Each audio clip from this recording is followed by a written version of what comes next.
professora, então agora eu já sei a diferença entre ética e moral, eu sei que a ética está ligada aos conceitos de bem e de mal e que a moral está ligada aos conceitos de certo e errado, eu sei que a ética é um julgamento próprio, pessoal nosso, enquanto a moral são julgamentos sociais estabelecidos pelos outros, levando em consideração os hábitos, o costume, as religiões, a lei, etc.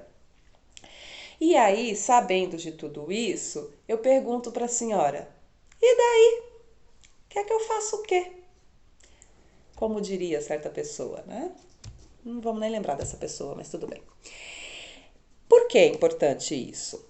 Isso é importante vocês saberem por vários motivos. Primeiro, é para vocês saberem estabelecerem a diferença entre o julgamento que vocês fazem do mundo, aquilo que é vocês pensando de acordo com a ideia e a visão de mundo que vocês têm, de acordo com o caráter de vocês, e o que é valores estabelecidos pela sociedade, ou seja, o que é você pensando por você mesmo e o que é aquilo que você aprendeu a pensar, de acordo com a sociedade que você vive.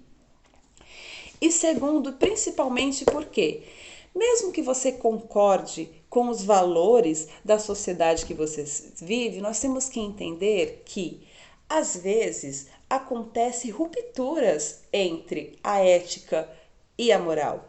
Como eu já expliquei anteriormente, nem sempre a gente consegue fazer com que o bem e o certo andem juntos.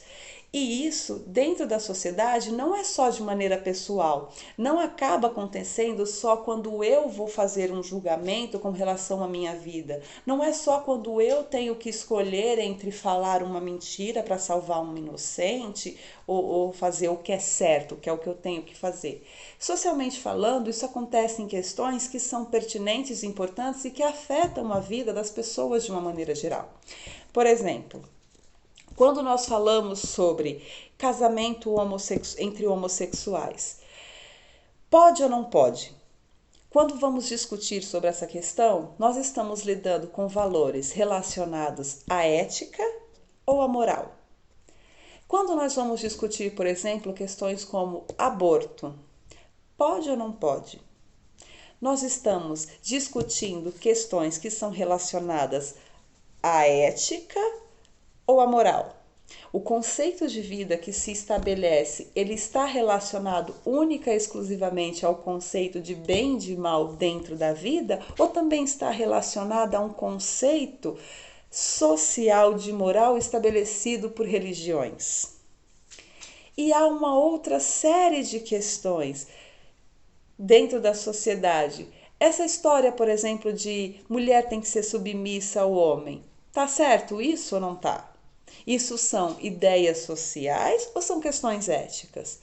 Todas essas questões influenciam a nossa vida dentro de sociedade e nós temos que saber a diferença para saber nos posicionar e entender até que ponto é o julgamento que nós mesmos fazemos e até que ponto é o que a sociedade nos ensinou. Porque lembrem-se, valores sociais, valores de certo e errado, costumes dentro de uma sociedade mudam, mas o bem e o mal nunca. Então, quando forem julgar alguma questão, tentem olhar para dentro de vocês mesmos e não pensarem só na questão do que é certo e errado. Tentem analisar o que vocês consideram bom e ruim. E aí vocês vão tentar encontrar no meio disso, levando em consideração o que é bom e o ruim e comparando com o que é certo e errado, encontrar aquilo que vocês acham mais justo dentro de uma sociedade. Porque a ideia é essa, é tentar construir uma sociedade mais justa. Entenderam a questão? Uma sociedade mais justa depende de vocês. Depende de vocês entenderem o que é ética e principalmente de vocês praticarem. E eu espero ter ajudado vocês nisso. Beijo. Por hoje é só.